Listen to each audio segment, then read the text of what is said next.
안녕하세요. 저는 고민을 안고 사연을 쓰게 된 딸아이를 키우는 돌싱입니다. 혹시 후안무치라는 말 아시나요? 잘못을 저지르고도 전혀 미안한 마음을 가지지 않는 뻔뻔한 사람을 가리키는 말인데요. 저에게 전 남편은 딱 그런 사람이었어요. 그런 사람이랑 왜 결혼을 했냐고 물으신다면 그때는 콩깍지에 쓰였다는 거 말고는 답할 게 없네요. 사랑에 빠지면 눈이 먼다고 하잖아요. 제 눈이 정말 너무 심하게 멀었던 것 같아요. 저와 남편은 여느 커플처럼 소개팅으로 만나 사랑을 키웠어요. 둘 다 평범한 직장인이라 정말 평범하게 연애를 했어요. 저는 외동딸이라 어릴 때부터 아버지가 적금을 많이 부어주셨고 저도 일하면서 번 돈을 많이 모아두었기 때문에 결혼 전에는 이미 집도 전세로 살고 있었어요. 솔직히 처음 결혼할 때는 부모님 반대도 있었어요. 남편은 집을 할 생각도 없이 제가 살던 전셋집에서 그냥 살면 안 되냐는 식으로 말했고 저도 굳이 돈 들여 이사 가는 것보다 그게 나을 거라고 생각하기도 했거든요. 그런데 아버지가 자기 돈으로 아무것도 안 하려는 남자 인정 못한다며 마지막까지 반대를 하셨죠. 그래도 결국 결혼을 했어요. 그만큼 남편이랑 잘 맞는다는 생각을 했으니까요. 저는 성격이 맺고 끊음이 정확한 편인데 남편은 둥글둥글 무난한 성격이어서 그 부분이 잘 맞았거든요. 그런데 딱 하나 술 때문에 사고 친 적이 많아서 그 부분이 저를 힘들게 했어요. 이혼한 게 그럼 술 때문인가 하고 생각하실지도 모르겠지만 전혀 그쪽 문제가 아니고 뜬금없는 여자 문제 때문이었어요. 결혼 기념일이 3번을 지난 어느 날이었어요. 술만 마시면 연락이 없는 남편을 기다리며 TV를 보고 있는데 남편이 제게 전화를 한 통 하더군요. 짜증나는 마음을 꾹꾹 눌러 담아 전화했더니 경찰서라는 대답과 함께 남편을 데려가라고 하시더군요. 술을 너무 많이 마셔서 도로에 누워있다가 결국 경찰서에 신고가 들어가는 바람에 거기 가 있더라고요. 경찰서 갔더니 완전히 깔라가 돼서 인사불성이 된 남편이 의자에 누워있더라고요. 그나마 술 주정이 없었으니 다행이었지. 주정까지 했으면 한 대 패고 싶을 만큼 쪽팔렸어요. 부랴부랴 경찰서까지 남편 데리러 온 건 좋았는데 폰이 꺼져버렸더라고요. 저는 자기 전에 폰을 충전하는데 남편 데리러 여기까지 나올 줄 몰라서 충전을 잊어버리고 있었거든요.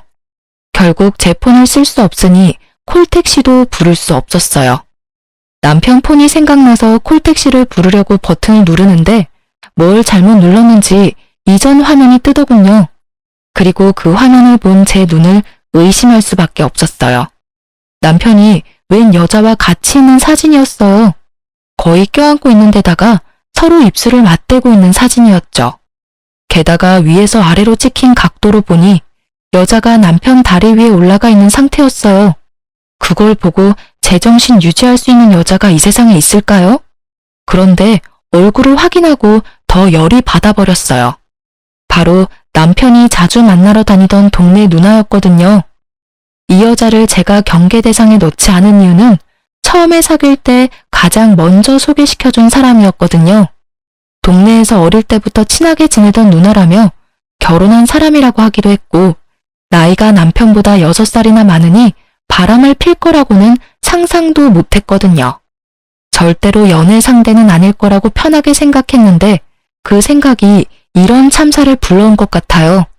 게다가 그 여자는 유부녀였고 남편도 유부남이잖아요. 일단 화를 내려놓고 다른 사진부터 확인했어요. 그랬더니 이건 확실하다 싶더라고요. 그 여자랑 찍은 사진이 넘쳐나더군요. 저와 남편은 서로 폰을 확인하는 행동은 한 적이 없었는데 그래서 그런지 굉장히 무방비하게 폰 안에 외도의 흔적들이 가득하더라고요. 그 흔적들을 저장하려니 제 폰은 이미 배터리가 나갔고 어쩔 수 없이 사람을 하나 불러야 했어요. 폰 번호를 알고 있는 제 사촌 오빠에게 전화했어요. 근처에 살고 있고 지금이면 운동을 할 시간이라 오기도 편할 거라고 생각하고 불렀거든요.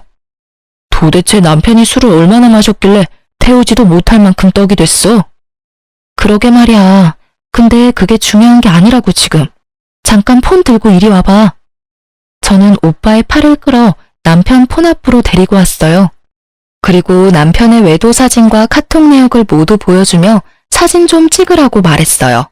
동영상도 찍으라고요. 바람 피면서 이렇게 대놓고 사진첩에 불륜녀랑 찍은 사진 올려놓은 거야? 이건 뭐 답이 없네. 사진을 보니 최소 몇 달 전에 바람 핀 것 같은데. 그래서 지금 미치고 팔짝 뛸 것 같다고. 게다가 이 여자 내가 아는 여자야. 남편 동네 아는 누나인데 어릴 때부터 친하다고 해서 별 생각 없이 놔뒀더니 이런 식으로 사람 뒤통수를 치네? 잘 생각해. 바람 피는 것도 습관이라 잘 안 고쳐진다더라. 사람마다 다르긴 하겠지만. 몰라. 이 인간 술 깨고 이야기해본 뒤에 결정하려고. 오빠, 미안한데 우리 집까지 옮겨줄 수 있어? 택시 타고 갔다가 집 안까지만 옮겨줘. 야, 바람 핀 놈 뭐가 좋아서 집까지 데려가? 그냥 근처 쓰레기 있는데 대충 던져두고 가면 되지. 쓰레기는 쓰레기장에. 몰라? 나도 그러고 싶지. 그치만 내일 아침에 눈 뜨자마자 출근해야 하니까 놔두고 가면 안 돼. 결국은 오빠의 도움으로 저희는 집에 무사히 도착했고 남편은 오빠가 데려다 놓은 현관 입구에 놔둔 채 저는 안방에 들어가 잠을 청했어요. 그런데 잠이 안 오더라고요. 열이 받으니 쉽사리 가라앉지도 않고요. 결국은 뒤척거리며 자다 깨다를 반복하다가 새벽녘 잠자는 걸 포기하고 일어나서 TV를 틀었어요. 생각이 많아서 정리할 겸 틀어놓은 건데 그 소리에 남편이 으으하며 일어나더군요. 물 좀 갖다 줘.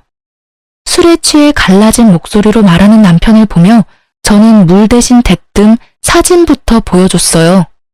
동네 친한 누나랑은 어디까지 갔어? 그게 무슨 소리야? 사진을 본 남편놈은 그제야 정신이 돌아오는지 버벅대기 시작하더군요. 눈을 껌뻑거리는 것이 이게 꿈인지 생신지 모르는 것 같아서 다시 한마디 해줬어요. 이거 그 집 남편한테 알려도 되지? 그 말 한마디에 숙취로 쓰러져 있던 남편놈은 벌떡 일어나더니 바로 무릎을 꿇으며 고개를 떨구더라고요. 미안해. 절대로 그 집에 알리면 안 돼. 내가 다 정리할 테니까 제발 그러지 마. 절대로 그런 짓 이제 2번 다시 안 할 테니까. 절대로 하면 안 될 짓을 왜 했어? 그리고 숨기려는 노력도 하나도 안 했더라? 왜? 나한테 들키고 나하고 이혼하고 싶었던 거 아니야? 그런 거 절대 아니야. 그냥 우리 사이가 예전 같지도 않고 그러던 차에 술 마시고 한 번 일이 그렇게 됐었는데. 한 번이 아니지. 지금 내가 찾아낸 첫 사진에서 4개월이나 지났는데 넌 그럼 4개월 내내 술 마시고 실수해서 여자 만났어? 그런 말이 아니고 어쨌든 입이 10개라도 내가 할 말이 없어. 앞으로 절대 그러지 않을 거고 인연 싹 끊을 테니까 제발 한 번만 참아줘. 남편놈은 손이 발이 되도록 빌었어요. 저는 그런 남편을 보며 한숨이 푹 나왔어요. 이걸 용서해야 하나 말아야 하나 고민했지만 결국은 용서하기로 했어요. 대신 한 가지 조건을 걸었어요. 당신 입으로 시부모님께 이야기하고 우리 상황 정리해서 알려드려. 그건 내 입으로는 못하지. 부모님 아시면 완전 난리 날걸? 우리끼리 해결하면 될 일인데 왜 부모님까지. 아셔야지. 당신 아들이 남의 귀한 딸 지금 마음고생 시키고 있는데 우리 부모님한테까지 말하라고 하기 전에 알아서 해. 당신이 안 하면 내가 직접 가서 사진부터 보여줘 버릴 거니까. 결국 저의 강경한 태도에 남편은 울며 겨자 먹기로 시댁에 가서 이야기를 꺼냈어요. 그런데 시부 반응에 저는 한 번 더 어이가 없었어요. 아가, 살다 보면 남자가 실수할 때도 있는 법이다. 다음부터 그러지 않겠다는 다짐만 받아놓으면 이놈이 바보 천치가 아닌 이상 잘 알아들을 거다. 그러니 너도 이런 사소한 일에 신경 쓰지 말고 한 번만 용서해줘라. 저는 시부의 말에 점점 더 짜증이 밀려왔어요. 아니 시부가 대체 뭔데 잘못한 남편한테 면죄부를 주는 거죠? 이미 상처받고 배신당한 건 저인데 왜 시부가 용서해주고 말고를 결정하냐고요. 그렇지만 대놓고 그렇게 이야기할 수는 없으니 남편을 데리고 집으로 돌아와서 남편에게 각서를 받았어요. 자, 여기다가 각서 쓰고 지장 찍어. 각서 내용은 별거 없어. 앞으로 바람을 피지 않는다. 상간녀와 모든 연락을 끊고 깨끗하게 정리한다. 만약 이를 어길 시에 유책 배우자로서 친권, 양육권을 나에게 다 넘기고 내가 당신과 시댁에 준 모든 걸 다시 되돌려 받는다는 내용이야. 그걸 들은 남편은 알겠다며 각서를 쓰고 사인이며 지장이며 다 찍더군요. 저는 남편에게 한 가지 더 조건을 걸었어요. 월급 통장이랑 카드 내역 매달 한 번씩 확인하겠다고요. 돈을 어디다 썼는지 알면 허튼 짓 안 할 테니까요. 그렇게 가정의 평화는 지켜졌지만 뭔가 모를 찜찜함은 여전히 남아 있었어요. 그리고 이 다음 주에 저는 제가 임신 초기라는 걸 알게 됐죠. 잘 됐다고 생각했어요. 큰 산 넘었고 설마 남편이 개또라이가 아닌 이상 다시 이런 일을 벌이지는 않을 거라고 생각했거든요. 제가 상상한 미래는 비온 뒤에 땅이 굳는 거였는데 실상은 달랐어요. 굳다 못해 쫙쫙 갈라져 버렸거든요. 남편이 각서를 쓰고 3개월이 지났을 때 저의 임신은 이제 막 안정기에 들어서게 됐어요. 남편은 제게 외도를 걸린 이후로 집에서는 쭈구리처럼 지냈어요. 당연한 일이었죠. 본인이 제게 잘못한 일이 있으니 집에서 어깨를 못 펴는 거잖아요. 그렇지만 남편이 계속 그렇게 행동할수록 그런 생각이 들었어요. 태어날 아이가 이런 아빠 모습을 보면 어떻게 생각할까 하고요. 교육적으로도 정서적으로도 좋을 것 같지는 않다는 생각으로 남편과 맛있는 것도 자주 먹으려고 하고 대화도 많이 나누려고 노력했어요. 그때의 일을 최대한 빨리 덮어버리고 싶었거든요.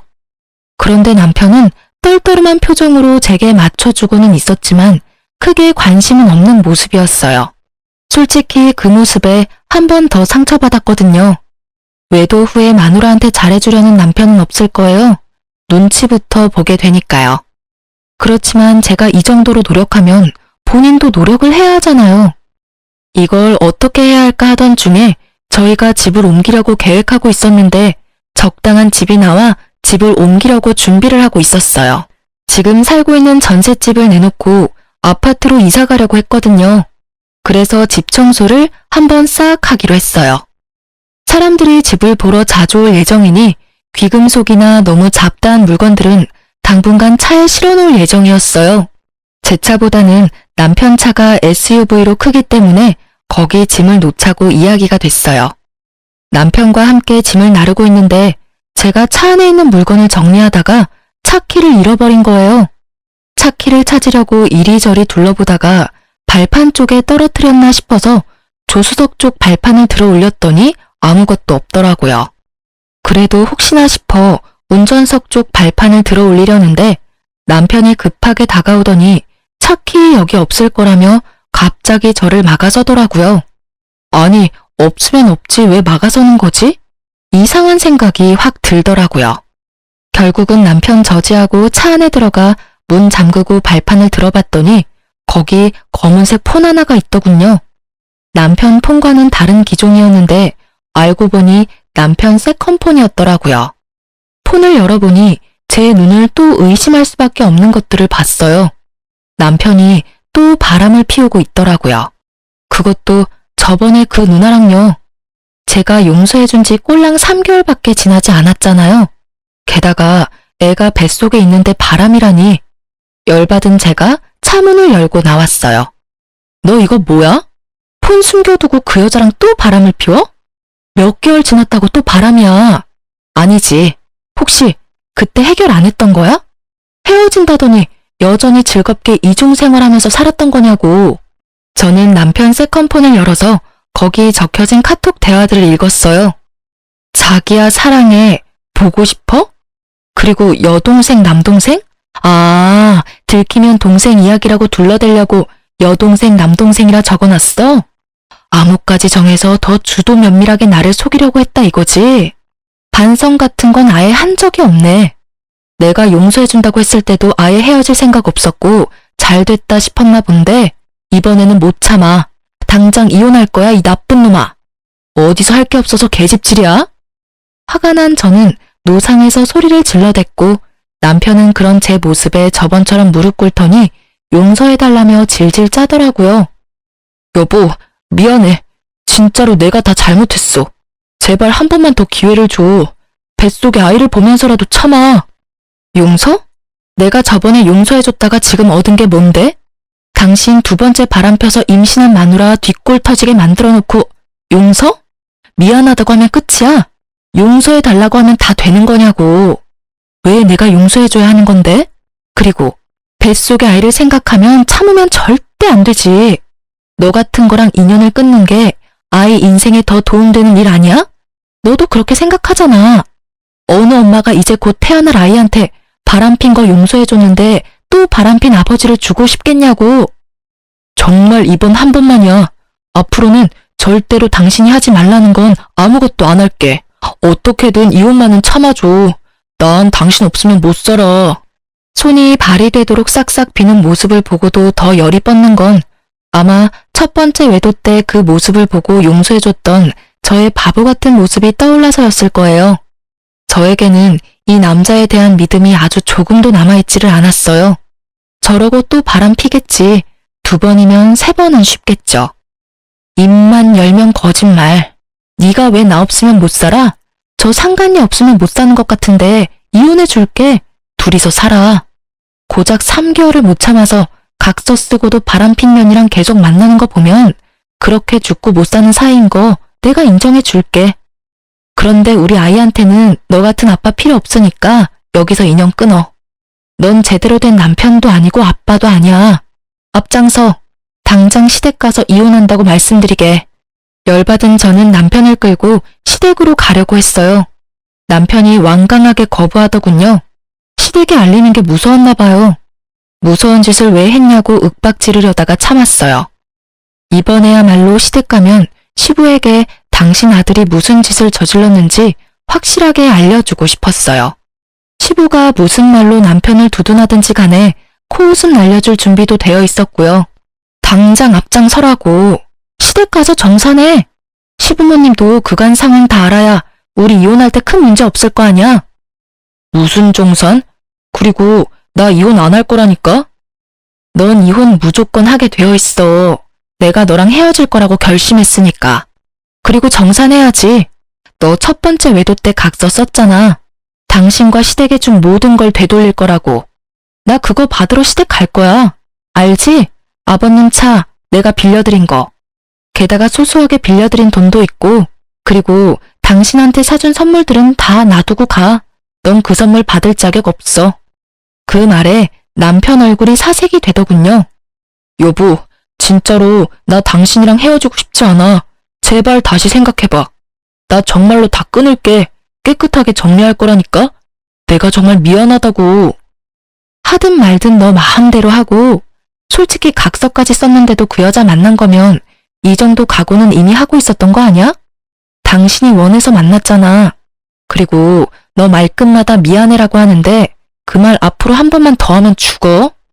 미안해하지도 않으면서 뭐가 미안한데? 입버릇처럼 말하면서 마치 진짜 미안한 것처럼 굴고 그거에 넘어가서 내가 한 번 봐줬는데 이번에는 안 넘어가.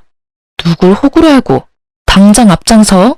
결국 미안한 마음 없이 미안하다며 소리만 치는 남편을 저는 시댁으로 끌고 갔습니다. 아니, 미안하다는 말은 왜 하는 건데요? 미안하다는 말을 들을 때마다 화가 치밀어 오르는 제 속도 모른 채 사과만 하면 다 끝날 거라고 생각하는 남편 놈을 보니 그때 용서해준 게 그제야 후회가 되더군요. 시댁에 도착한 저는 표정이 무척 좋지 않았고 남편은 끊임없이 제 눈치를 보며 주눅들어 있었어요. 너희들 웬일로 왔어? 오늘 무슨 날이야? 어머님, 저희 이혼하려고요. 이 사람이 또 바람을 폈어요. 그것도 저번이랑 똑같은 여자하고요. 정리가 하나도 안 된 상태로 저 속이고 열심히 만나고 있던데 솔직히 더는 못 참아요. 어떻게 임신한 와이프 두고 다른 여자하고 바람이 나요? 새로운 여자였다면 덜 화났을지도 몰라요. 그런데 왜 또 그 여자냐고요. 두 사람 연애하는데 내가 방해물 같으니 제가 이혼하는 게 맞는 거겠죠. 아이고 며느라가 진정 좀 해라. 뭐가 그렇게 바빠? 남자가 살다 보면 그럴 수도 있지. 그리고 너 임신 중이라 뭐 이래저래 저도 힘들었나 보지. 네가 이해를 좀 하고 넘어가. 그리고 어차피 상대방도 남편이랑 애가 있다는데 그냥 불장난 같은 거였을 테고 진지하게 만나는 그런 건 아닐 것인데 너도 부인이 돼가지고 그런 불장난을 심각하게 받아들이고 그렇게 난리치면 안 되지. 뱃속에 애도 있으니 흥분도 좀 가라앉히고 생각을 하면 불장난 정도가 아니잖아요. 지금 이 사람 하는 짓을 보시라고요. 미안하다고 다 정리한다고 할 때는 언제고 여태껏 만나면서 메신저로 와이프 배불러서 재미가 없네 어쩌네 그런 말 찍찍하면서 둘이서 내 욕까지 했다고요. 저는요. 임신 중에 벌써 남편 불륜이 2번째예요. 임신 중에 남편 외도 알아채는 와이프도 많지 않겠지만 2번이나 이런 짓 당하면 제가 기분이 좋겠어요? 아버님이야 아버님 자식이고 두둔하고 싶은 마음 있으시겠지만 저는 달라요. 첫 번째 용서가 제 마지막 한계 지점이었거든요. 이번에는 절대 용서 못하고 저번에 남편이 쓴 각서대로 하려고 시댁 온 거예요. 각서? 야, 너는 무슨 각서를 어떻게 썼길래 불똥이 여기까지 튀어? 각서를 보기 전까지 시부는 아주 느긋한 태도였어요. 아들놈 두둔해가면서 각서가 무슨 내용인지도 모르고 말이죠. 제가 각서를 보여주니 시부의 표정은 울그락불그락 시시각각 변했고 남편놈은 고개를 떨구다 못해 바닥으로 꺼질 것 같더군요. 아버님 쓰고 계시는 차 가져갈게요. 그거 어차피 저희 친정어머니 명의잖아요. 운전자 보험에 특약 넣어서 저희 차 몰고 있던 거였으니까 이혼하면 당연히 다시 저희 엄마한테로 돌려주셔야 하는 게 맞는 거고요. 솔직히 이런 일 없었으면 조만간 아버님 차 될 수도 있었는데 그 부분은 죄송하게 생각해요. 제 명의였다면 그것도 재산 분할에 들어가는 거였을 텐데 어머니 명의라서. 그냥 돌려주시는 게 깔끔하실 것 같아요. 제 말에 시부가 완전 열받아서 남편 등짝을 후려 패더군요. 너 도대체 무슨 뻘짓을 하고 다녔길래 집에 불똥이 튀게 만들어? 아랫돌이 간수 잘하라고 내가 몇 번을 말했어. 저번에 너 두둔해주고 잘 넘어갔으면 네가 알아서 잘했어야 하는 거 아니냐? 너 때문에 갑자기 이게 무슨 날벼락이야? 시부는 흥분해서 남편을 향해 윽박질렀고 그런 시부를 보면서 저는 웃겼어요. 왜냐고요? 아니 처음에 남편 바람 폈을 때는 자기 차 뺏길 정도로 위급한 게 아니라서 남편 용서하라고 마음 넓은 척 굴더니 결국 자기가 차 뺏길 것 같으니 남편에게 너 잘못했다고 말하는 건 도대체 무슨 심보인지 모르겠거든요. 잘못된 건 잘못된 거고 잘한 건 잘한 거라는 심플한 게 이 집에는 없는 거예요. 잘못했다고 해놓고 여전히 잘못하는 남편이랑 잘못한 걸 크게 잘못한 게 아니니 넘어가라는 시부가 정말 똑같은 사람처럼 보였어요. 결국 남편놈은 시부에게 손이 발이 되도록 빌었고요. 그런데 왜 시부에게 비는 건지 모르겠더라고요. 빌려면 저한테 빌어야 하는 게 맞지 않았을까요? 시니컬한 표정으로 쳐다보고 있는데 시부가 저한테 급조된 미안한 표정으로 말했어요. 아가, 정말 미안하다. 내가 자식을 잘못 키웠어. 내가 그런 짓 절대로 못하게 할 테니 이번 한 번만, 딱 한 번만 더 용서해 주려무나. 이놈이 100번 1000번 잘못했지만 죽을 죄를 지은 것도 아니고 그 여자랑만 잘 떼어놓으면 너도 마음이 편할 테니까. 죄송하지만 용서할 생각이 없어요. 그런 마음도 안 들고요. 100번 1000번 잘못했으면 100번 1000번 벌 받아야 하는 게 마땅하고요. 저는 벌을 주는 사람은 아니니 제가 줬던 걸 다 돌려받을게요.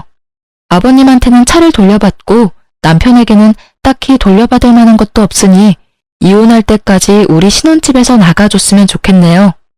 뭐? 그 집에서 나가면 난 어디서 살아? 아버지 집도 너무 멀고 직장에서는 더 멀다고. 집에서 내쫓는 건 좀 너무하잖아. 다시 이야기를 잘 해보고. 집에서 내쫓는 게 왜 너무해? 그 집 계약할 때 너 나한테 땡전 한 푼이라도 준 거 있어? 아니면 그 집 유지비를 네가 주기를 했어? 그 집도 내가 가져온 내 전셋집이잖아. 넌 거기 그냥 네 집만 들고 들어와 살았고. 그러니까 가볍게 집만 들고 나가면 되지. 그리고 시댁 멀면 그 상간녀 집에 가서 재워달라 그래. 얼마나 좋아하겠어?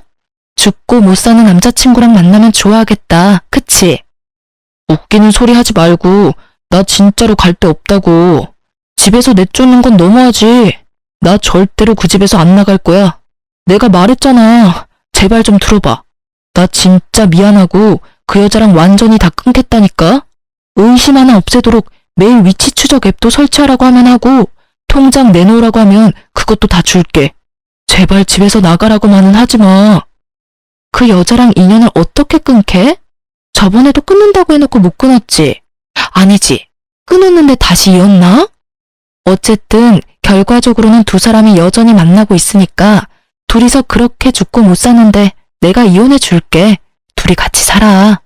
그 여자도 그 남자랑 이혼하면 너랑 잘 살 수 있겠네. 집도 없이 둘 다 똑같이 위자료와 상간소송비 갚으면서 잘 살면 되지. 안 그래? 그러니까 그게 안 된다고. 우리는 그렇게 깊은 사이가 아니야. 진짜 그냥 즐기기만 하는 사이였고 술 마시면 만나는 그런 사고 같은 거였다고. 제발 여보. 그러니까 술 마시면 만나는 사람이면 술을 안 마시면 안 만났을 거 아니야. 그럼 네가 술을 마신다는 선택을 한 것부터가 네가 반성을 안 하고 있었다는 거지. 뭐 깊고 낮고 그런 거 나는 모르겠고 그냥 이혼하고 양육권 친권 나한테 다 넘겨. 어차피 너 유책 배우자라 그거 다 못 가져가. 집도 없고 이제 빚만 남을 건데 뭐. 대신 애 양육비는 꼬박꼬박 보내. 남편은 대답도 못하고 그저 한숨만 푹푹 내쉬더라고요. 미안한 기색은 하나도 없이 이 상황을 어떻게 모면해야 하는 것만 눈에 보이더라고요. 아버님도 죄송하지만 그 차 돌려주세요. 안 돌려주시면 경찰에 도난 차량 신고할 테니까 알아서 돌려주시면 좋겠네요. 서로 얼굴 붉히지 않게 하면 좋잖아요. 그렇게 말하고 저는 시댁을 나왔고 남편 짐을 모조리 챙겨 시댁으로 붙였어요. 물론 제가 선물해준 고가의 물건들은 뚝 빼놓고 보냈죠. 제가 보낸 선물이 아까운 놈이니까요.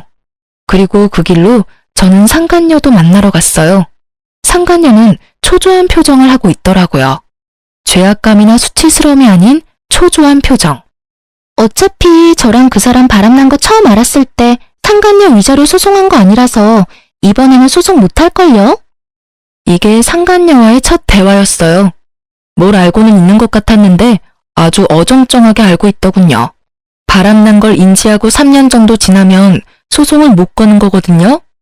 고작 3개월은 아직 진행 중인 거나 마찬가지고 제가 용서해줬다고 하더라도 속이고 계속 바람피고 있었으니 고의적으로 부정행위를 지속했다는 점은 명확하죠.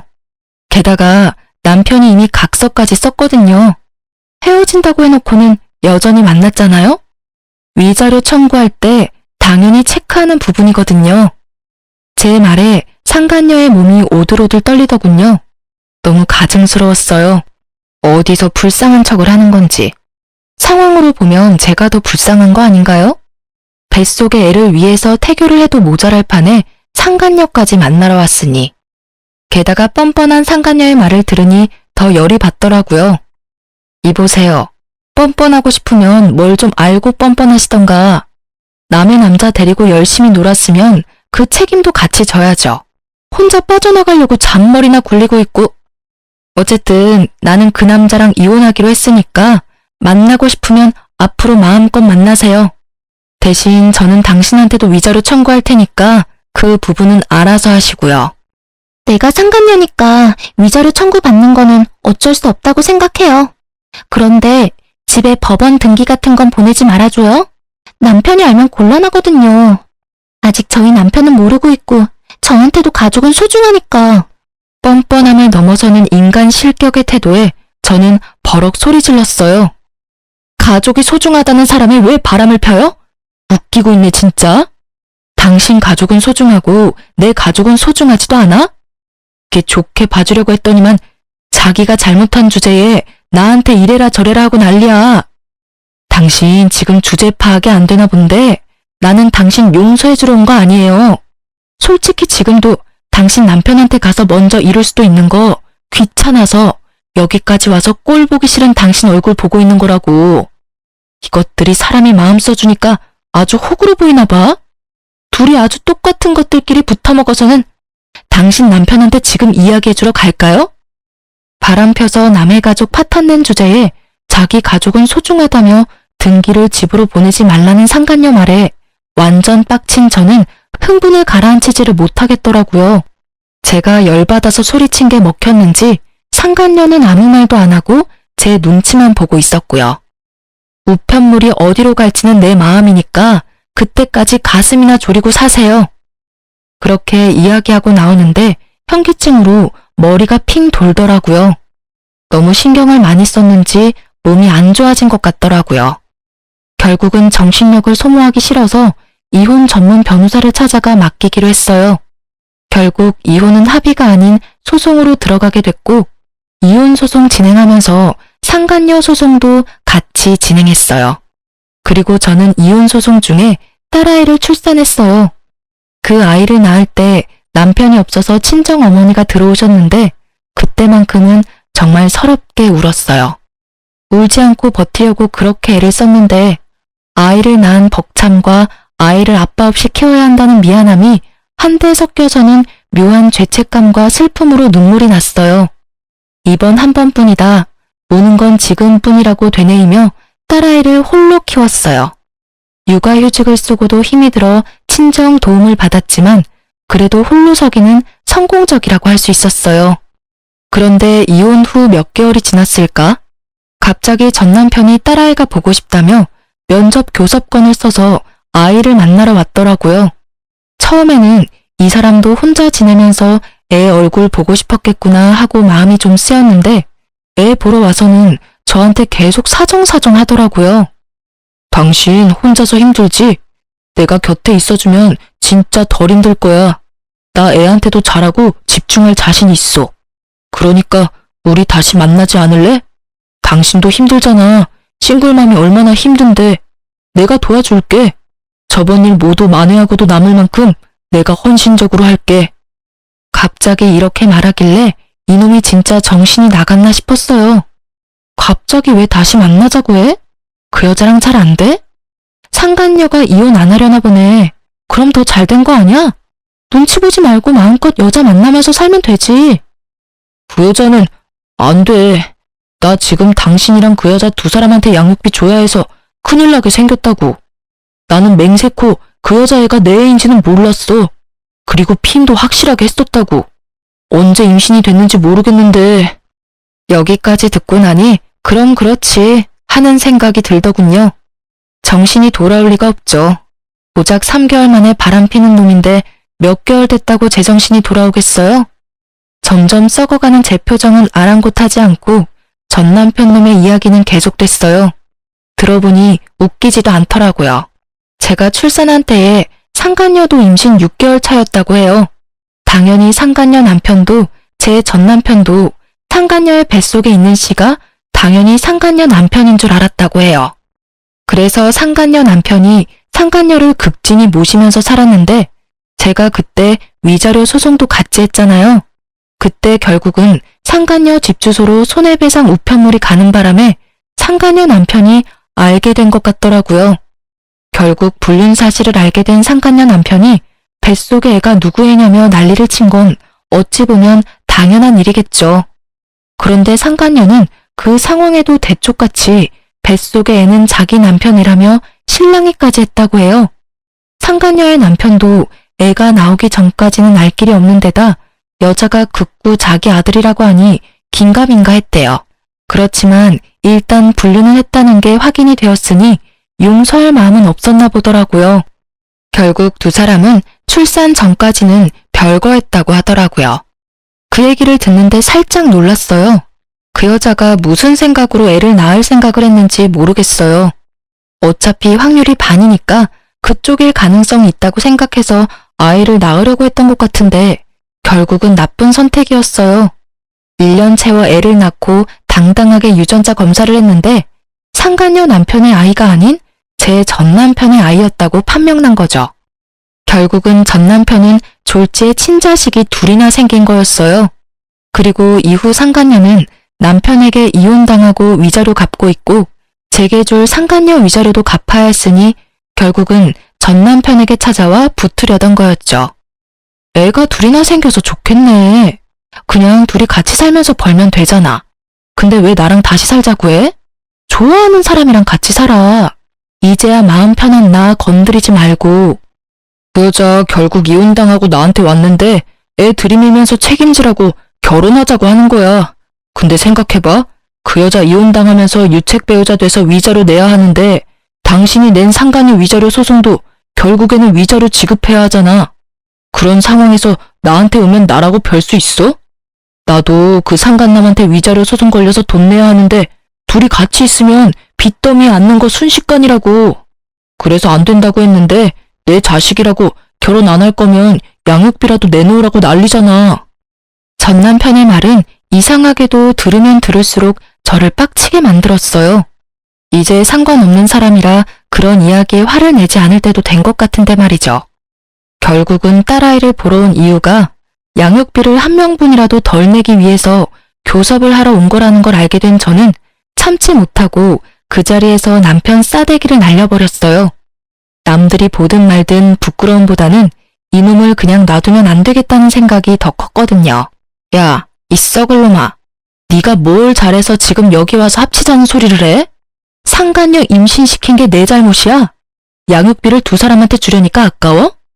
그럼 그런 짓을 하지를 말았어야지. 역시나 사람은 고쳐 쓰는 게 아니라더니. 너 제정신 돌아올 줄 알았던 내가 미친년이지. 내가 지금 무슨 생각을 하는지 너한테 알려줘? 아랫돌이 잘못 눌려서 집안 풍비박산 만든 건 물론이고 지 인생까지 스스로 나락 보내버리는 한심한 놈하고 지금이라도 이혼해서 정말 다행이라고 생각해. 알아? 네가 우리 딸 핑계대고 여기 와서 그런 말 하지만 않았어도 이 정도로 화나지는 않았을 거야. 저는 딸애가 1살도 안 되어 말을 이해하지 못하고 있다는 것에 정말 깊은 감사를 할 수밖에 없었어요. 만약 이 아이가 커서 이 한심한 놈이 아빠라는 걸 안다면 정말 생각만으로도 끔찍해요. 딸아이에게는 차라리 아빠의 존재를 숨겨버리고 싶을 만큼이었어요. 남편 놈은 저한테 한 대 맞고도 정신을 못 차리는지 배째라식으로 누워 애처럼 떼를 쓰더군요. 몰라. 나도 지금 너무 힘들다고. 당신이 안 도와주면 파산해서 양육비고 뭐고 아무것도 못 보낼 거라고. 그러니까 당신이 좀 알아서 해줘. 그쪽이랑 다르게 우리는 부부 사이였잖아. 작년까지만 해도 부부 사이였었지. 지금은 아니고. 잘 됐다고 생각하라고. 두 사람 사이에 어떤 방해물이 있어도 잘 만날 자신 있던 거 아니었어? 그깟 위자료 양육비 같은 거 크게 신경 쓰지 말고 만나. 그 여자도 남편이랑 헤어졌다니 잘 됐잖아. 알콩달콩 위자료 갚으면서 그쪽 아기 재롱 보면서 살아. 나랑 사느니 그 여자랑 사는 게 더 마음 편할 거 아니야? 전혀 마음 편하지 않다고. 당신도 잘 생각해봐. 애가 얼마나 힘들겠어. 아빠 빈자리를 느끼면 나중에 우리 아빠 어딨냐고 물으면 어떡할래? 그런 일 있을까봐 미리 당신한테 이야기하는 거라고. 찌질한 새끼. 정말 욕하고 싶은 걸 절실히 참으며 뻘소리 짓거리는 남편에 소리쳤어요. 나랑 살면 마음 편할 것 같아? 그러게 왜 아빠 빈자리를 느끼게 할 짓을 했냐고. 그랬다고 내가 당신한테 기회를 안 준 것도 아니잖아. 이미 한번 용서했으면 그때 깨끗하게 헤어졌었어야지. 그러면 이런 일 없었을 거 아니야. 그 여자 다시 만나려고 생각했을 때는 이런 일 생각도 못했지. 앞날을 좀 생각하고 살아 이 나쁜 놈아. 그리고 나는 네 상간녀 바람막이는 절대 안 될 거야. 그리고 내 새끼 양육비도 절대로 다 받을 거고. 당신이 안 주면 당신 어머니 아버지한테까지 가서라도 받아올 거니까 알아서 잘 처신해. 한 줌의 용서도 없는 제 목소리에 남편 놈은 다시 또 질질 짜며 불쌍한 얼굴로 저를 쳐다보더라고요. 미안함은 전혀 없으면서 미안하다고 말하며 지가 원하는 것만 말하는 놈이 용서를 구하는 것 자체가 거짓인 거잖아요. 이때 정말 후안무치라는 말이 딱 떠올랐어요. 표정만 미안하고 전혀 미안함을 못 느끼는 사람이 전 남편이었던 거죠.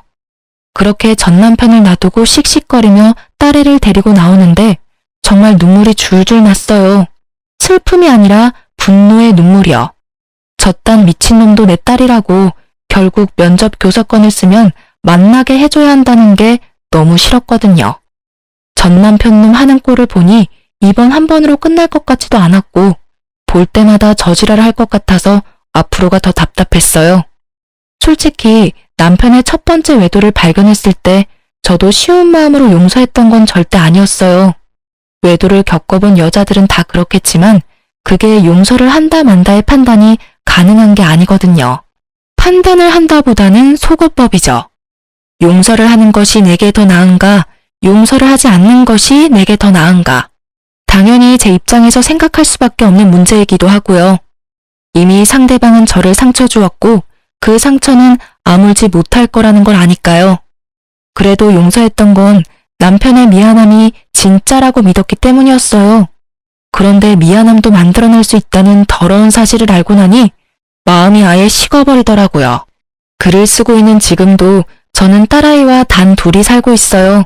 가끔 사람들이 재혼 이야기를 꺼내기도 하고 딸아이니까 다른 곳에 시집 가기도 편하지 않냐고 묻기도 해요. 다들 저를 생각해서 하는 말이라는 건 잘 알지만 딱히 마음이 동하지는 않아요. 사람을 만나는 건 좋은 일이고 생활에 활력이 되지만 아이를 키우면서 만나는 건 힘이 들거든요. 그리고 재혼을 할 만큼 남자에 대한 신뢰가 다시 돌아오지는 않은 상태라 당분간은 이 상태를 유지하고 있을 거예요. 아이를 키우는 재미가 쏠쏠하지만 매번 애를 만나고자 시도하는 남편을 막는 것도 힘들어요. 지금은 아빠라는 존재에 대해 아예 생각하지도 못하게 하지만 앞으로 좀 더 크면 다르겠죠. 곧잘 제 말을 따라하며 놀기 좋아하는 딸애가 어린이집에 들어가서 아빠라는 단어를 알게 되고 왜 자기는 아빠랑 같이 살지 않냐고 물어보면 뭐라고 대답해야 할지 감이 오질 않거든요. 아빠가 나쁜 사람이라고 말하면 아이에게 상처가 될 것 같고 아빠가 바쁘다고 말하면 그럭저럭 넘어갈 것 같긴 하지만 언젠가는 진실을 알게 되겠죠. 혹시 나중에 아이가 좀 커서 왜 자기는 아빠가 없냐고 물어보면 이혼 사유를 솔직하게 밝히는 게 맞을까요? 아니면 이혼했다는 것만 밝히고 그 사이의 일은 어른들의 일이라고 일축시키는 것이 더 좋을까요? 글을 읽으시는 분들의 많은 조언을 부탁드립니다. 그리고 글 읽어주셔서 너무 안녕하세요. 반갑습니다. 저는 패션에 관심이 아주 많은 곧 40을 앞두고 있는 여자입니다. 평범하던 저의 인생에 잠깐의 고비와 굴곡이 있었는데요. 지금부터 그 이야기를 적어볼까 합니다. 글솜씨가 좋지 않으니 감안해 주시면서 잘 들어주시길 바래요. 저는 앞서 말했듯이 패션에 관심이 많은 사람입니다. 학생 때부터 공부보다는 패션 잡지 보는 것을 더 좋아했고 동대문 이곳저곳을 다니면서 아이 쇼핑을 즐겨하는 아이였습니다. 저에게 즐거움이자 행복을 주는 취미 생활이었거든요. 그래서 다른 친구들은 대학교에 입학할 때 저는 동대문에서 아르바이트를 했습니다. 여러 가지 의류 아르바이트를 하면서 얻은 노하우로 어린 나이에 의류 사업을 시작했습니다. 나이도 어리고 모든 게 서툴렀던 첫 의류 사업은 많은 시행착오를 겪으면서 점차 자리를 잡았습니다. 지금은 꽤 잘 되는 편이라 온라인과 오프라인을 병행하며 운영 중이에요. 오프라인 매장은 2호점까지 확장한 상태입니다. 저의 본가는 수원인데 동대문이랑 접근성이 너무 떨어져서 동대문 근처 아파트에 집을 얻었어요. 남편은 2호점 매장 오픈할 때 인테리어 보조로 일했던 사람인데 그의 끈질긴 구애로 교제를 시작했습니다. 사람이 한결같고 성실한 것 같아 마음을 열게 되었죠. 어렸을 때부터 계속 일을 쉬지 않고 하다 보니 성실한 게 최고라는 걸 느꼈어요. 그렇게 저는 성실한 그와 결혼까지 하게 되었고 결혼 후 신혼집은 제가 원래 살던 곳에서 살기로 했어요. 가전 가구도 원래 쓰던 것들로 계속 쓰고 남편만 들어와 살기 시작했죠. 현재 제가 운영하는 매장 중 2호점 운영을 남편에게 맡겼습니다. 남편에게는 골칫덩어리 남동생이 한 명 있습니다. 겨우겨우 회사에 취업하면 오래 다녀야 6개월, 짧으면 2개월 정도 다녔죠. 도련님은 매번 자리를 잡지 못하고 일하는 날보다 쉬는 날이 더 많았습니다. 도련님은 한동안 띵까띵까 놀다가 취업을 했는데 취업한 회사가 신혼집 근처였어요. 처음에는 야근했다가 막차 끊겼다는 핑계로 신혼집에서 자는 날이 늘었어요. 아이고 형수님, 저 오늘도 신세져도 될까요? 회사가 가깝다 보니까 여기서 지내는 게 자꾸 편해지네요. 제가 오는 길에 치킨 사왔는데 맥주랑 같이 드실래요? 제가 또 왔냐는 표정으로 쳐다보면 능구렁이처럼 넘어가는 도련님 모습이 뻔뻔해서 기가 찼습니다. 친정 식구들이 자주 와도 불편한데 도련님의 잦은 방문은 반갑지 않았어요. 들어와. 형 집인데 뭘 그렇게 눈치를 보고 그래? 여보, 같이 맥주 한잔 하자. 이 집 치킨 맛있잖아. 하지만 더 기가 차는 상황은 자기 집도 아니면서 자기 집인 양 얘기하는 뻔뻔한 남편을 볼 때마다 우라가 치밀어 올랐죠. 도련님, 회사 야근 엄청 많네요. 그래도 이번 회사는 다닐만 한가 봐요. 그전에는 조금만 마음에 안 드는 부분 있으면 그만뒀잖아요. 이번 회사는 사람들도 그렇고 여러모로 마음에 들어서 열심히 다니려고요. 그래, 이 자식아. 너 이번엔 좀 오래 다녀봐라. 지금 회사에서 1년 이상 다니면 내가 너 100만 원 준다. 우와, 정말? 형, 그 말 무르게 없기다. 알았어. 내가 열심히 다니는 모습 보여주지. 그렇게 야근 및 새벽 출근 핑계로 자는 횟수가 늘어나면서 저희 신혼집에 도련님 짐이 점점 쌓이기 시작했어요. 저희의 취미방으로 쓰던 방은 온전히 도련님 방이 되어가고 있었죠. 어느 날 시모가 반찬 가져다 준다고 신혼집으로 온 날이었어요. 이거 우리 아들들이 좋아하는 장조림이랑 오이소박이 가져왔다. 다른 기본 반찬들도 챙겨왔으니까 애들 잘 좀 챙겨줘. 아, 예, 감사합니다. 아, 역시 우리 엄마 오이소박이는 진짜 최고야. 엄마, 우리 이거 인터넷에 팔까? 완전 대박 날 것 같은데. 남편은 옆에서 오이소박이를 한 입 베어 물으면서 해맑게 얘기하는데 꼴배기 싫었습니다. 그리고 반찬 가져다 주신 시모도 마음에 들지 않았어요. 마치 제가 시모 아들 둘을 맡아 키우고 있는 사람이 된 느낌을 지울 수가 없었습니다. 소파에 잠시 앉아서 쉬고 있는데 시모가 그러더군요. 아, 우리 둘째가 요즘 회사 마음 잡고 다니려는 것 같은데 집이랑 거리가 좀 있지 않니? 애가 자리 잡을 때까지 여기서 지내게 하면 안 될까? 여기랑 진짜 가까워서 출퇴근하기 딱 좋다고 하던데. 네?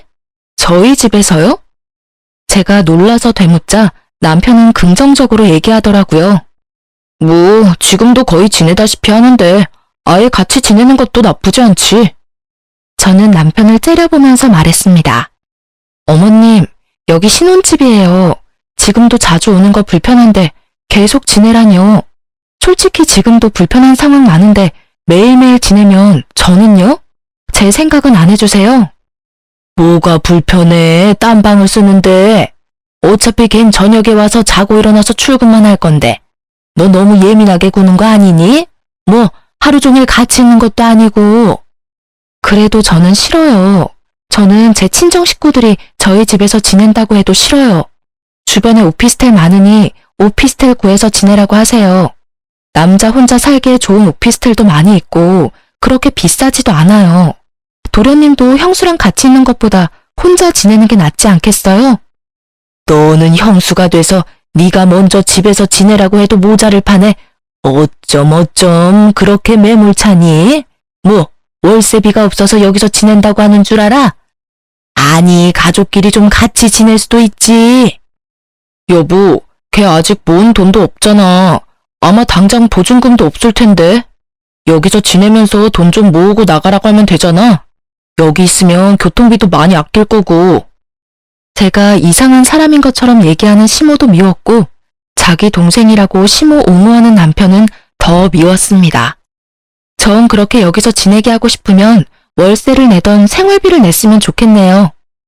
너는 무슨 가족끼리 그런 걸 봤니? 쪼잔하게. 얘가 방만 빌려 쓰는 거지 그걸로 뭘 돈을 달래니? 반찬은 내가 해다 주면 될 거 아니야? 어머님이 반찬해서 가져다 주신다고 모든 것이 해결되지는 않아요. 도련님이 지내는 동안 저희 부부가 취미로 쓰던 방은 쓸 수가 없을 테고 그리고 쌀도 어머님이 매달 사다 주실 거예요. 반찬 해주셔도 배달 시켜 먹을 때가 있을 거고 전기세, 수도세 이런 비용은 누가 내요? 그것까지 부담해야 하나요? 여보, 진짜 좀 그렇잖아. 동생한테 지내는 비용을 어떻게 달라고 해? 걔 빈털터리인 거 당신도 잘 알잖아. 왜 못해? 당신이 못하면 내가 하면 되지. 지금 월급 받으면서 회사 다니고 있는데 왜 빈털터리야? 쓸데없이 술값으로 쓰는 돈 조금 덜 쓰면 되는 거 아니야? 얘 좀 봐라. 진짜 너무 심보가 못된 것 아니니? 악착같이 돈 받아내려고 하네. 어머님, 아무리 가족이라도 저 도련님 불편해요. 저희 결혼한 지 1년도 안 되었어요. 저한테 도련님은 낯선 남자라고요. 낯선 남자랑 집에서 같이 지내라는 게 말이 돼요? 제가 어머님 딸이었어도 이런 상황 괜찮다고 하실 건가요? 눈 똑바로 뜨고 바락바락 소리 지르는 것 좀 보소. 내가 참 기가 막혀서. 예, 됐어. 더럽고 치사해서. 큰 며느리라고 아주 엄청난 애가 들어왔어 정말. 난 가야겠다. 시모는 씩씩거리며 나갔고 남편은 그 뒤를 쫓아나갔어요. 몇 분 뒤 남편이 들어오더니 너무한 거 아니냐고 하더라고요. 너무하긴 뭐가 너무해? 난 당신이 더 너무한 것 같아. 내 편을 들어주지 못할 망정. 내가 도련님 몇 번 오는 거 그냥 뒀더니 아주 집에 들이려고 해? 주변 사람들한테 한번 물어봐봐. 두 팔 벌려 환영할 사람 있는지 확인해 보라고. 걔가 계속 여기서 지내겠다는 것도 아니고 애가 돈 좀 모을 때까지 잠깐 지낸다는 거잖아. 그 몇 개월도 못 참아? 조금만 좀 배려해주면 안 돼? 잠깐? 그 잠깐이 어느 정도인데? 한 달? 3달? 내가 봤을 땐 6개월이 넘고 1년이 넘어도 같이 지낼 것 같다고. 그리고 배려는 당신이 나한테 해줘야지. 해도 너무한 거야 이거는. 만약에 오래 있게 되면 내가 나가라고 하면 되잖아. 그렇게 되면 내가 나가라고 할게. 퍽이나 그러시겠다. 이렇게 계속 우리 집에 빌붙으려고 하면 야근할 때마다 와서 자는 것도 못 오게 할 거야. 알겠어? 신혼집이지만 솔직히 말해서 제 집인데 너무 짜증이 나고 화가 났습니다. 뭐 하나 보태준 것도 없는 시무, 남편이 당연하게 생각하는 것도 이해가 안 되었고요. 저만 이상한 사람이 된 것 같아 기분이 썩 좋지 않았어요. 시모는 그 뒤로 저를 볼 때마다 사람 기분 나쁘게 한 소리 하더라고요. 야박하고 못된 형수 왔네. 뭔 용건 때문에 왔니? 어머님 아버님 드리려고 소고기 사온 며느리한테 계속 그러실 거예요? 내가 틀린 말 했니? 야박한 건 맞잖아. 도련님이라고 하나 있는 거 품어주지 못할 망정. 예, 야박하고 못된 며느리는 소고기 드렸으니 바로 사라지겠습니다. 한두 번 그러고 말겠거니 했지만 시모는 볼 때마다 심기를 건드렸고 더 이상 신경 안 쓰기로 했어요. 그러다가 저희 친정아빠가 퇴직하시게 되어서 퇴직 기념 가족 여행을 가기로 했죠. 여보, 우리 둘 다 가면 매장 관리하는 사람이 둘 다 빠지니까 나는 여기 남아서 매장 볼게. 당신은 장인 장모님이랑 편하게 여행 즐기다 와. 괜찮겠어?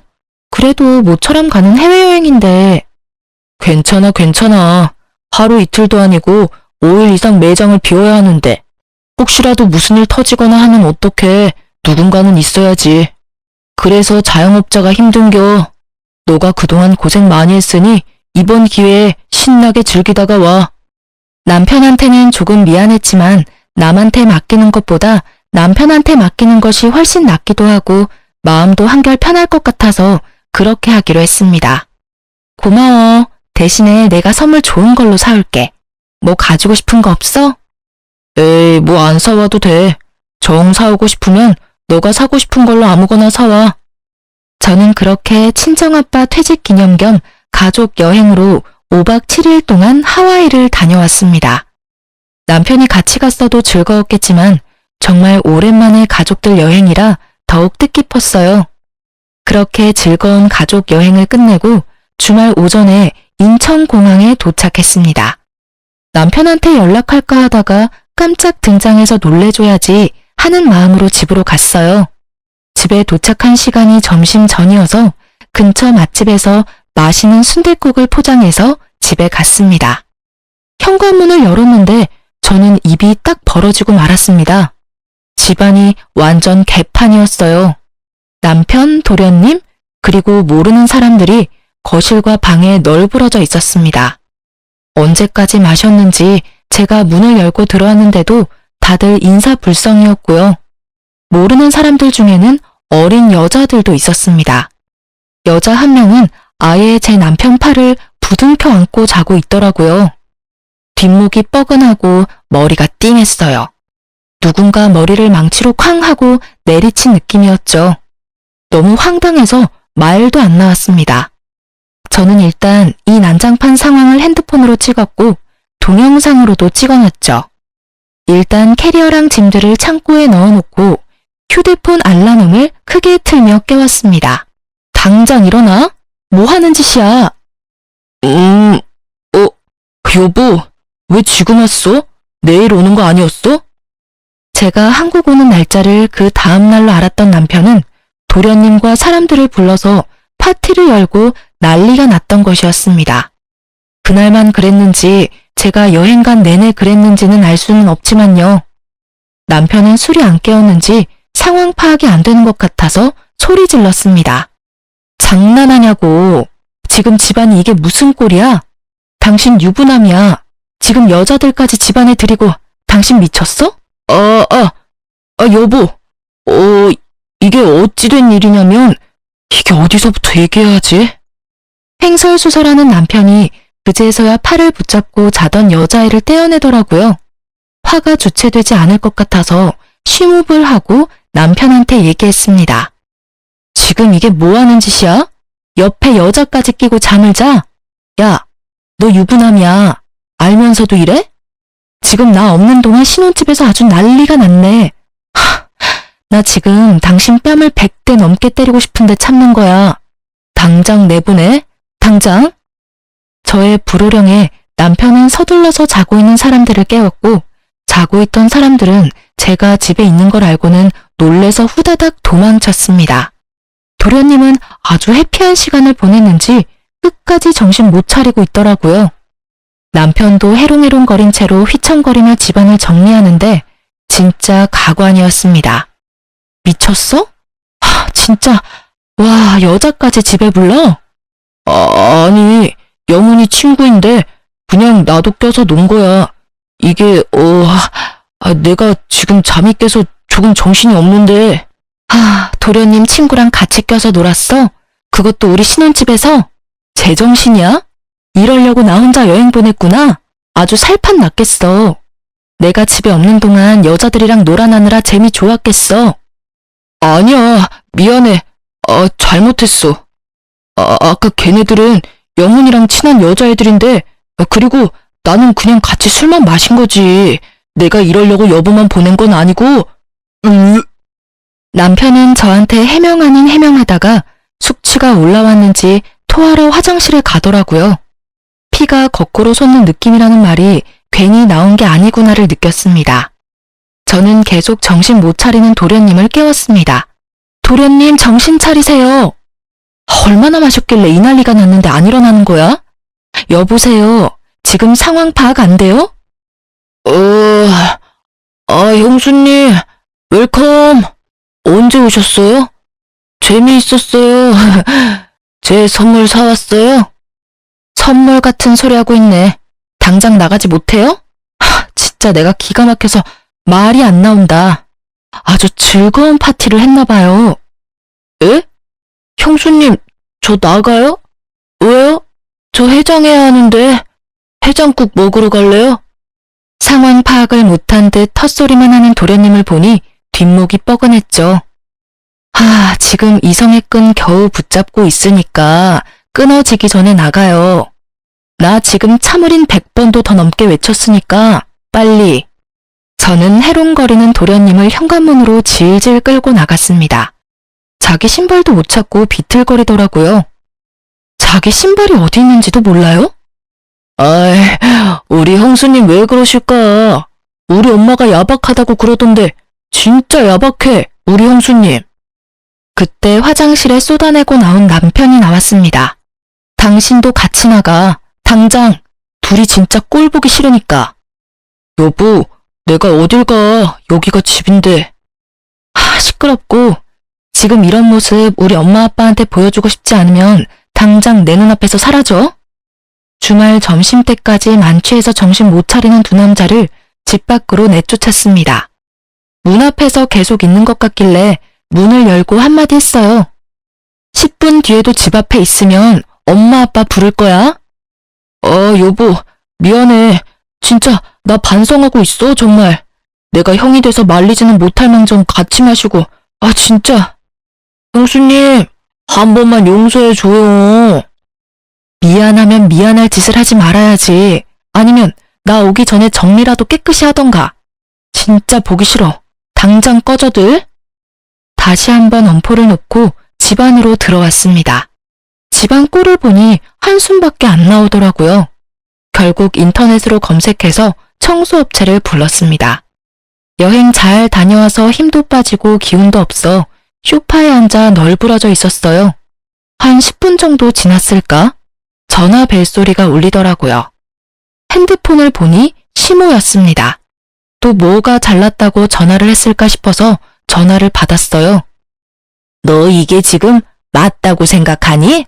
남편을 내쫓아 콩나물국을 끓여주지는 못할 망정. 어머님, 마침 전화 잘하셨네요. 상황 설명을 들으셨어요? 제가 왜 콩나물국을 끓여줘야 하죠? 네가 돈을 벌면 얼마나 잘 번다고 유세야? 네가 돈 좀 있다고 우리 집 아들들이 우습게 보여? 네가 재벌 2세야? 네가 삼성 회장 딸이야? 왜 갑질이야? 네가 뭔데? 말 잘하셨네요. 아들들을 얼마나 잘 키우셨길래 남의 집에서 사람들 불러서 파티를 해요? 심지어 큰아들은 유부남인데 젊은 여자들까지 불러서 밤새 술 마셨던데 그거 아세요? 형네 집에서 친구들 불러서 같이 놀 수도 있지. 진짜 남의 집도 아니고 뭐 친구들이랑 좀 재미있게 놀겠다는데 그게 잘못됐어? 자기 아들이 잘못된 행동한 건 그럴 수 있는 거고 제가 화가 나서 한 행동은 잘못된 행동이라고 억지 부리는 시모도 정말 지긋지긋했습니다. 아, 어머님이 이러시니 아들들도 그러죠. 이건 경우가 아니잖아요. 그리고 어머님, 뭘 잘못 알고 계신 것 같은데 이 집 제 집이에요. 제가 결혼 전부터 살던 제 명의의 제 집이라고요. 근데 그게 어떻게 남편 집이에요? 결혼했으면 둘의 집이지. 뭐 명의고 뭐고 그게 뭐가 중요해 지금? 어머님, 남편이 결혼하면서 뭐 해온 게 있나요? 가전을 해왔어요? 가구를 해왔어요? 딸랑 몸만 들어와서 지내고 있으면 좀 자기 주제를 알아야지. 자기 동생까지 책임져 달라니 제가 무슨 성모마리아예요? 말하는 싸가지 좀 봐. 내가 너 싸가지 없는 건 예전부터 알았지만 와, 이렇게 싸가지일 줄은 몰랐다. 요즘 며느리들 싹퉁머리 없다고들 하더니 너는 내가 지금까지 들었던 며느리 중 최고다, 최고야. 내가 며느리 복도 지지리도 없지. 어머님, 아들이 여자들이랑 술 마시면서 뭘 했는지 알면서도 이래요? 제가 눈이 안 뒤집힐 것 같아요? 그리고 제가 집을 5일 동안 비웠는데 이게 하룻밤일지 여러 밤일지 어떻게 알아요? 팔 붙잡고 둘이 자고 있는 모습 들킨 건 아세요? 이거 엄연히 외도예요, 어머니. 저 없는 동안 여자들 불러서 무슨 짓을 했을지 어떻게 알아요? 아유, 네가 그렇게 빡빡하게 구니까 눈이 밖으로 도는 거지. 여자가 여자다워야지. 돈 좀 있다고 아주 유세나 부리고 갑질이나 하고 말이야. 내가 봐도 질리는데 남자는 오죽하겠니? 내가 남자여도 다른 여자들이 눈에 들어오겠어. 지금 저한테 말실수하신 거예요. 어머님, 저 더 이상 이렇게 못 살아요. 어머님 포함해서 어머님 아들 둘, 내 집에 발들이 생각하지 마세요. 저 이제 그 집안이랑 연 모두 끊겠습니다. 여자 불러서 술 마신 것도 모두 내 탓이라고 하는 시모랑은 더 이상 말하고 싶지 않았습니다. 대체 여자다운 건 뭐죠? 남편 역시 남자다움이랑은 거리가 먼데 왜 저만 탓하는지. 시부한테도 핸드폰으로 오전에 찍은 사진과 영상들을 보냈죠. 저 이런 사람과는 못 살겠다는 문자와 함께 보냈어요. 그리고 남편한테 전화해서 말했어요. 당신이랑은 이제 끝이야. 알았어? 아니 무슨 마마보이야? 당신도 그렇고 도련님도 그렇고 무슨 일만 있으면 쪼르르 엄마한테 이러나 봐.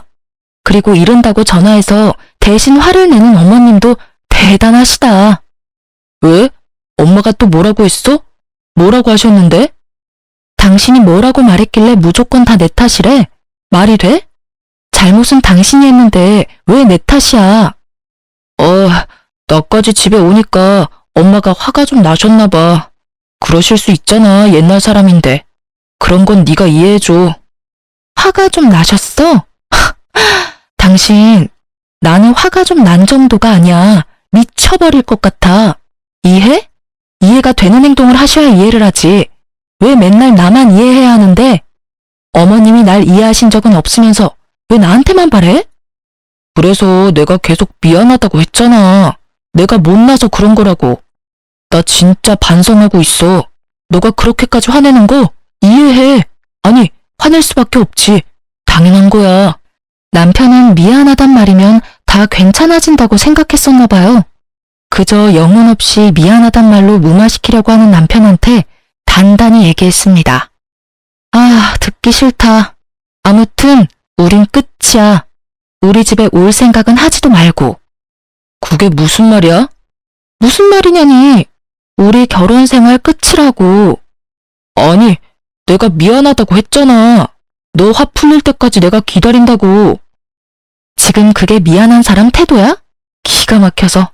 어차피 혼인신고도 안 했으니 그냥 오늘부터 남 하자. 기다리긴 뭘 기다려? 이제 남인데. 혼인신고 안 했길 망정이지. 괜히 귀찮아질 뻔했어. 너 지금 그 말 진심이야?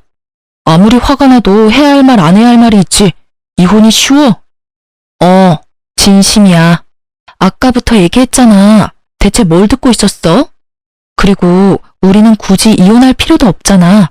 그냥 여기서 끝내. 알았어? 남편과 결혼할 때 따로 대출 같은 건 필요하지 않았고 혼인신고는 아기가 생기면 할 생각으로 안 했었거든요. 그게 이제와 생각하면 어찌나 잘한 일인지 몰라요. 나 할 말 전했으니까 끊는다. 짐은 퀵으로 보낼 테니 그렇게 하라. 남편과 전화를 끊고 저는 퀵서비스 센터에 전화했습니다. 집에 있는 큰 박스에 남편과 도련님 짐을 대충 넣어서 퀵으로 보냈어요. 제가 진짜 짐을 보낼지 몰랐었던 남편은 그제서야 집으로 와서 잘못했다고 싹싹 빌었습니다. 진짜 우리 이렇게 끝인 거야? 내가 잘못했어. 미안해. 내가 생각이 너무 짧았어. 용서해줘. 다시는 안 그럴게. 미안해. 아까는 나도 모르게 욱한 것 같은데 마음 상했다면 풀어라. 응? 용서 구해야 할 짓인 거 알면서 왜 그랬어? 반대로 내가 당신 집에 없을 때 어린 남자들 불러서 술판 벌이면 어떨 것 같아? 말이 된다고 생각해? 우리 혼인신고는 안 했지만 부부라는 이름으로 살고 있었잖아. 당신 유부남이라고. 내가 진짜 바보 같았다. 영훈이가 친구들이랑 술파티 하기로 했다길래 정말 저녁에 잠깐만 놀자 하고 허락한 건데 이렇게까지 될 줄 몰랐어. 내가 그 말을 어떻게 믿어? 내가 믿을 거라고 생각해? 당신은 이미 신뢰를 잃었어. 지금 신용 나한테 바닥이야. 그리고 술파티를 왜 남의 신혼집에서 하냐고. 같이 논 그 사람들도 내가 보기엔 제정신이 아니야. 미안해. 뭐라고 해도 미안해. 내가 진짜 납작 엎드려서 살게. 응? 미안해. 용서해주라. 진짜 네가 내 말 듣기 싫다고 하면 말도 안 할게. 옆에서 조용히만 있을게. 그냥 너 필요한 거 있으면 옆에서 도와주기만 할게. 됐어. 아무것도 필요 없어. 솔직히 당신 성실한 그것 때문에 결혼까지 했는데 다 부질없다. 이제 와서? 제가 나가라고 해도 도저히 말을 안 듣길래 친오빠한테 SOS를 쳤습니다. 친오빠가 사정을 듣고는 남편을 끌고 1층으로 가서 내쫓았습니다. 솔직히 연애할 때도 결혼한다 했을 때도 동생 돈만 보고 오는 것 같아서 마음에 안 들었는데 역시 나였네. 그때 말렸어야 했는데 뭣도 없는 남자한테 집 주고 매장 맡기고 하니까 사람이 우습게 보여? 네, 형. 제가 진짜 앞으로 딴 생각 딴짓 안 하고 열심히 살게요. 이미 딴짓 다 해놓고 이제부터 안 하겠다고 하면 누가 믿어? 우리가 바보인 줄 아는 거야? 다신 내 동생 앞에 찾아오지 마. 그땐 그냥 이렇게 말로만 끝나지 않을 거니까. 그렇게 한바탕 난리가 났지만 쉴 틈도 없이 매장 관리를 하러 나가야 했습니다. 여행으로 자리도 며칠 비웠고 남편이 또 어떻게 일처리를 했는지 확인도 해야 했죠. 육체적, 정신적으로 너무 힘들었지만 매장으로 출근을 했는데 매장도 난리가 난 것 아니겠어요? 사장님, 잘 다녀오셨어요? 사장님 안 계시는 동안 매장 난리 났었어요. 어? 그게 무슨 소리야? 제가 매장에 들어가자마자 직원 하나가 울먹거리며 얘기하더라고요. 여행 가신 동안 2호점 사장님 동생이라는 분이 여자분 데리고 와서 옷 골라가게 하고 난리도 아니었어요. 뭐? 도련님이 여기로 왔었어? 여자 데리고? 네, 제가 사장님 자리 비워서 곤란하다고 계속 얘기했는데도 자기가 다 처리할 거라며 신경 쓰지 말라고 자기 마음대로 막. 미쳤어 진짜. 언제 왔었어? 화요일하고 수요일에 2번 왔었고요. 얘기 들어보니까 2호점에도 갔었다고 하더라고요. 아, 진짜 골 때린다. 몇 시쯤인지 대충 기억나? CCTV 좀 확인해보자. 도련님은 제가 없는 동안 여자들 데리고 와서 옷 선물을 했더라고요. 물론 계산은 안 하고 자기가 다 해결 가능하다며 그냥 가져갔다고 하더라고요. 기가 막히고 코가 막힌다는 상황이 이런 것일까 싶었어요. 도련님이 가져간 옷들의 금액을 확인하니 50만 원 좋게 넘더라고요. 하연아, 여기 들어와서 나갈 때까지 CCTV 부분 저장해서 USB에 담아줄래? 나 2호점도 가봐야 할 것 같으니까 혹시라도 또 매장에 오면 바로 나한테 전화해. 지끈거리는 머리를 부여잡고 2호점으로 갔습니다. 안 그래도 머리 아파 죽겠는데 남편이 출근해 있는 거 아니겠어요? 뭐야, 왜 당신이 여기 있어?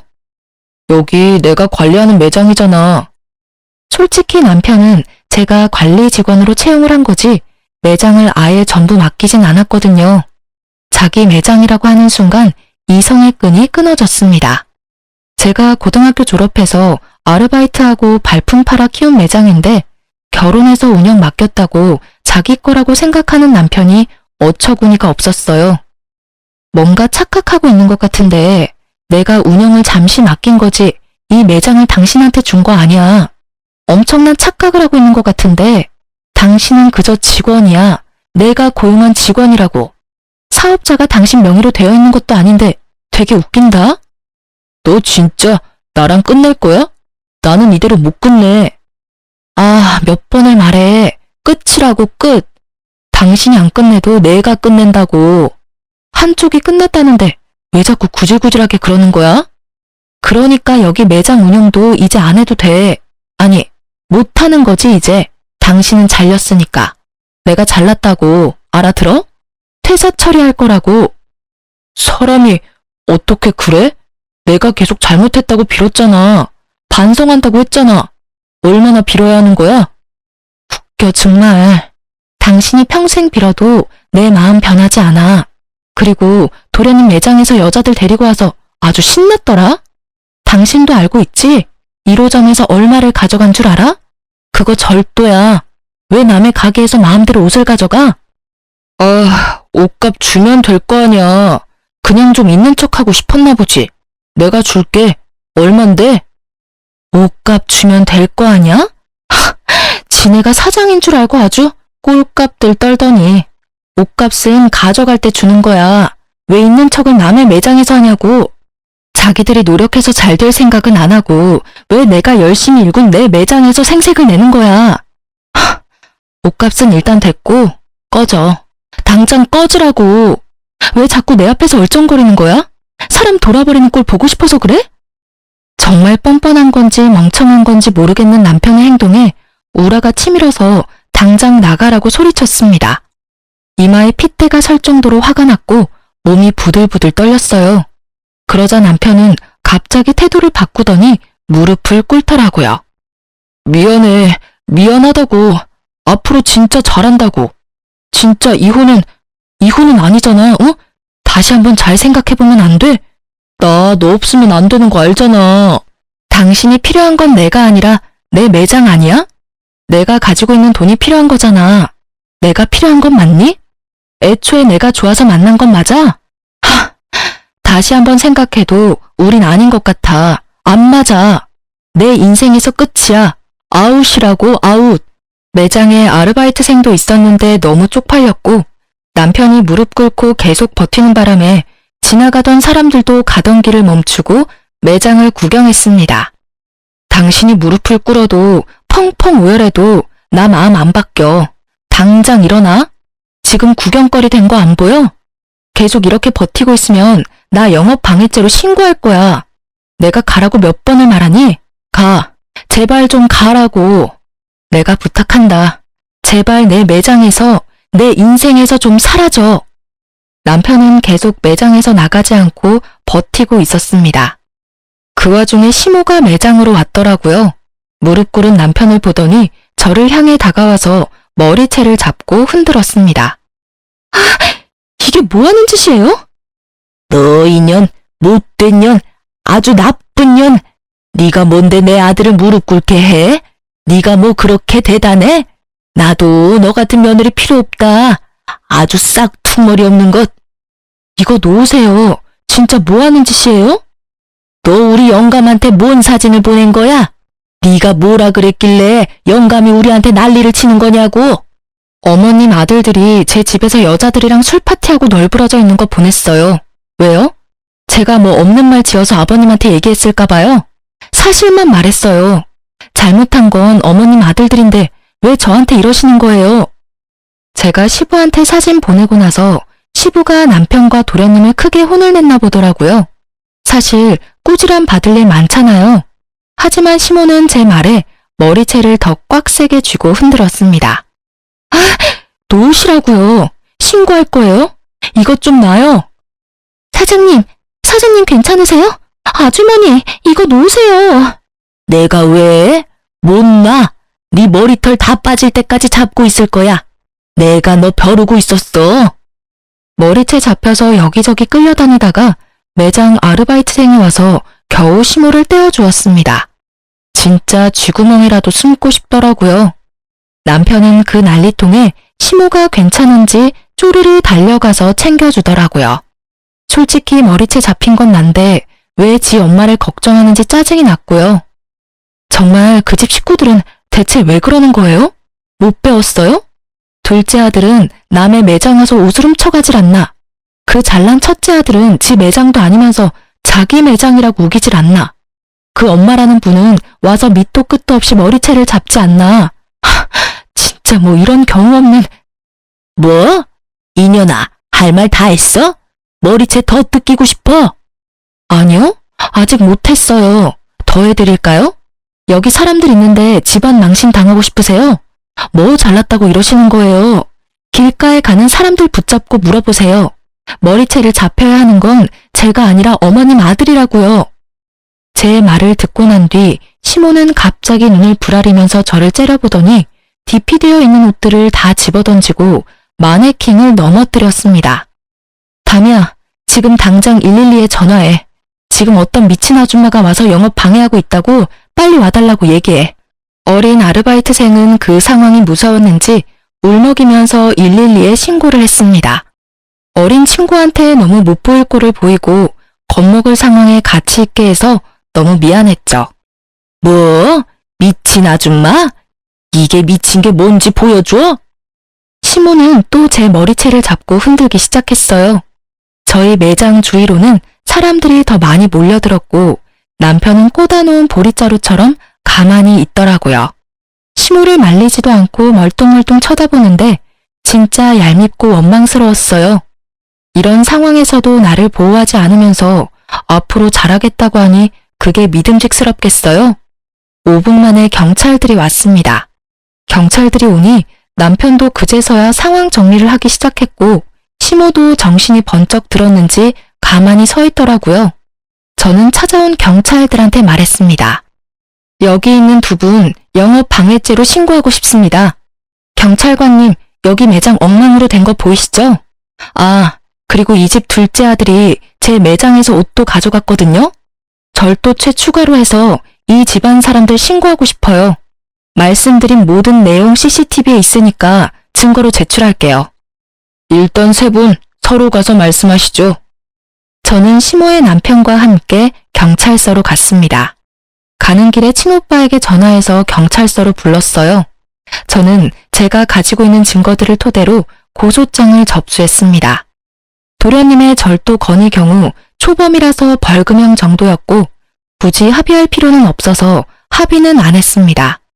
시모의 영업방해죄는 5년 이하의 징역형이나 1,500만 원 정도의 벌금형이 처해진다고 하더라고요. 시모가 징역살이를 하던 벌금을 물던 관심이 없었고 역시나 합의는 안 해줬습니다. 진짜 합의 안 해줄 거야? 우리 엄마 징역살이 하게 할 거냐고. 합의? 징역 싫으면 벌금을 내던가. 그리고 벌금형 1,500만 원 정도밖에 안 된다며? 합의 바라면 난 5천만 원 부를 건데? 해줄 거야? 지금 당신네 가족 때문에 내가 받은 피해가 얼마나 되는 줄이나 알아? 내가 그 피해 금액까지 청구하려다가 만 거니까 긁어 부스럼 만들지 마. 넌 계속 내가 우스워 보였지? 너가 그렇게 잘났어? 당신보다는 잘난 것 같아. 싫은 소리 듣고 싶은 거 아니면 이제 찾아오지 마. 남편이 찾아와서 합의해달라고 몇 번 찾아왔지만 거절했죠. 나중에는 자격지심인지 뭔지 자기 혼자 씩씩거리면서 화를 내는데 대꾸하고 싶지도 않았죠. 그렇게 여행 다녀온 후부터 온라인과 오프라인 매장이 마비가 되었고 저는 잠시 휴업을 했습니다.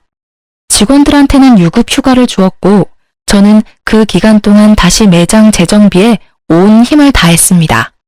그리고 신혼집으로 지내던 아파트는 팔고 다른 곳으로 이사했습니다. 또 전 시댁 식구들이 찾아올 것 같기도 했고 신혼집으로 지냈던 곳에서 혼자서 지내기 싫었어요. 나중에 들은 얘기로는 전 시부는 동네 창피하다며 뭐 하는 짓이냐고 혀를 내둘렀다고 해요. 그렇게 경찰에서 왔다 갔다 하면서 전 시모랑 전 시부가 엄청 격한 싸움이 있었던 듯 합니다. 그 뒤로 이혼 절차 진행 중이라는 얘기를 들었고요. 전 시부는 고향으로 혼자 내려가셨다고 들었고 무능력한 아들 둘을 둔 전 시모는 벌금으로 많은 돈을 쓴 덕에 한동안 경제적으로 허덕였을 거예요. 이혼한 전 시모는 아들 둘과 포천에 있는 시몬의 친정에 빌붙어 사는 중이라고 합니다. 근처 출근 부업하는 곳에서 일하는 것 같더라고요. 전 도련님은 열심히 다닌다는 회사 또 때려쳐서 띵까띵까 놀고 있고 전 남편도 제 일터에서 잘린 뒤로 여기저기 일을 구하러 다니는 것 같던데 경력이 없는 나이만 찬 남자를 누가 쓰겠어요? 전 남편 역시 물경력이었거든요. 저는 매장 재정비가 끝난 뒤에 다시 영업 재개해서 잘 지내고 있어요. 그래도 꽤 오랜 단골들이 많은 편이라 제 영업 후에도 전처럼 잘 팔렸습니다. 손님들과 전 시댁 식구들 얘기하면서 농담 따먹기도 하고요. 남편 복은 없었지만 직원 복은 있어서 지금까지 다들 열심히 잘해주고 따라주고 있습니다. 내년 중순쯤에 3호점 오픈까지 생각하고 있어요. 그리고 저는 현재 근처에 카페 운영하시는 사장님과 뜨거운 연애 중입니다. 제가 돌싱인 것도 알고 매장에서 난리가 난 것도 알고 있어요. 전 시댁에서 연 끊고 한창 정신없이 지내면서 힘들 때 옆에서 많이 위로해줬거든요. 재혼 생각은 아직까지는 없지만 지금 너무 행복하네요. 비가 오고 날씨가 확 추워져서 매우 춥네요. 감기 조심하시고요. 혹시 사연 듣는 분들 중 저의 매장 고객분들도 계시다면 듣고 나서 저한테 얘기해주세요. 저의 사연을 들어주셔서 감사합니다.